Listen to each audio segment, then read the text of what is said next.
sallam alipata fununu. So Mtume sallam alikuwa na majasusi uyun ambao kazi yao wao ni kutizama habari za wale watu waliomzunguka.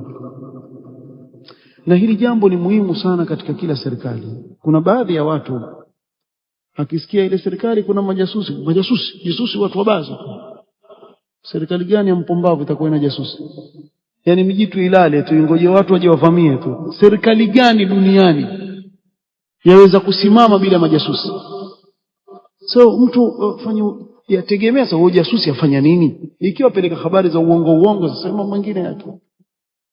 Peleka habari za uongo asimizia watu wajafanya jambo sasa. Lakini nchi gani duniani yaweza kuishi bila kuwa na majasusi? Lazima kuwe na kitengo cha ujasusi kujua habari zinavyoendelea katika nchi yote duniani. Kwa Mtume sallallahu alaihi wasallam hili jambo alikuwa na waitwa uyun, yani kama jina la jicho. Kazi yao wao ni kumletea habari. Wamesikia habari zote kabla watu hawajakuja kuwavamia. Wa illa mtakuja kuvamiwa nyinyi mlala. Hamjui kuendelea nini? Kwa lazima zile habari ziwe zafika. Sipendi kuzungumza mambo ya siasa lakini muone ile nchi ya Iran vile inavyofanya sasa. Allahumma ahlik adh-dhalimin bi-dhalimin wa akhrijna min bayni aydihim salimin. Kuanzia aingie Khomeini mpaka aingie huyu Khamenei, kama sikukosea 1989 Khamenei sio ingia. Mayahudi wana majasusi ndani ya serikali yao mpaka mwisho washindwa nani rafiki nani adui. Sifahamu. Si kitambo akasema, nafikiri mkisikia habari kuwa wasema kuwa wataanza kuwashika wale majasusi katika serikali yao, waanze wakiwashika wawaua. Sasa wakawa kamata watu wengine hata wahusiki waua. Mwisho akaona watu wengine hawajui. Mwisho mpaka mmoja wao, sitaki kumtaja jina wala tuna fikra na wao, asema kuwa tumemchagua mtu kazi yake kuwatafuta hao majasusi wa Mossad ndani ya serikali yetu, kumbe yeye mwenyewe ni mmoja wao. Yule ambao wao wamuamini wamwambia wewe sasa utawashika hao, yeye mmoja wao, waje kujua baadaye.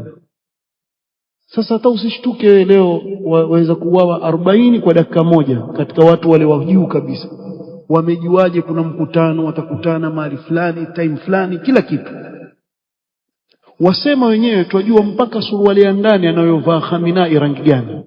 Hujaelewa ili uelewe. Twaijua iko rangi gani wakati yuwavaa. Sasa hawa wana watu hapo ndani kiasi gani? Hata mbu hauliwi na dakika moja.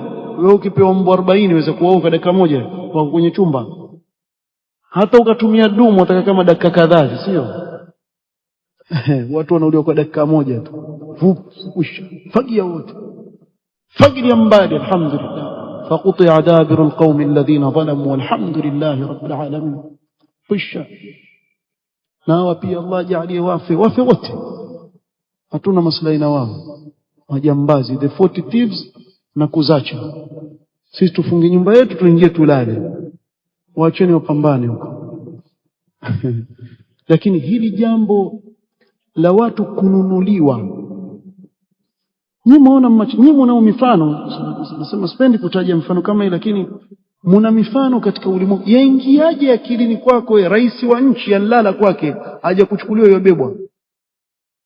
Nyinyi mkiamka asubuhi mnamkuta rais wenu yuko mahali fulani ankamatwa. Yaingia na akili gani?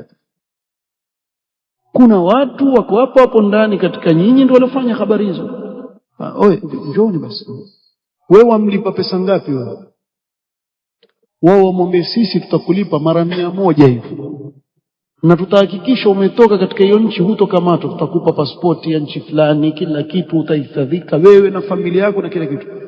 Takia nini mimi bana? Sasa nishaupanchi. Hatatoa siri zako zote. Na hii ndiyo njia wanaoitumia leo aliyahudi katika ulimwengu. Na hapa tukubalini tukatae wamefaulu sana katika hili.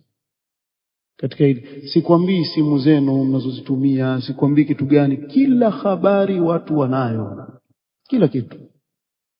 Kwa upande huo wamefaulu, na hili halikuanza leo.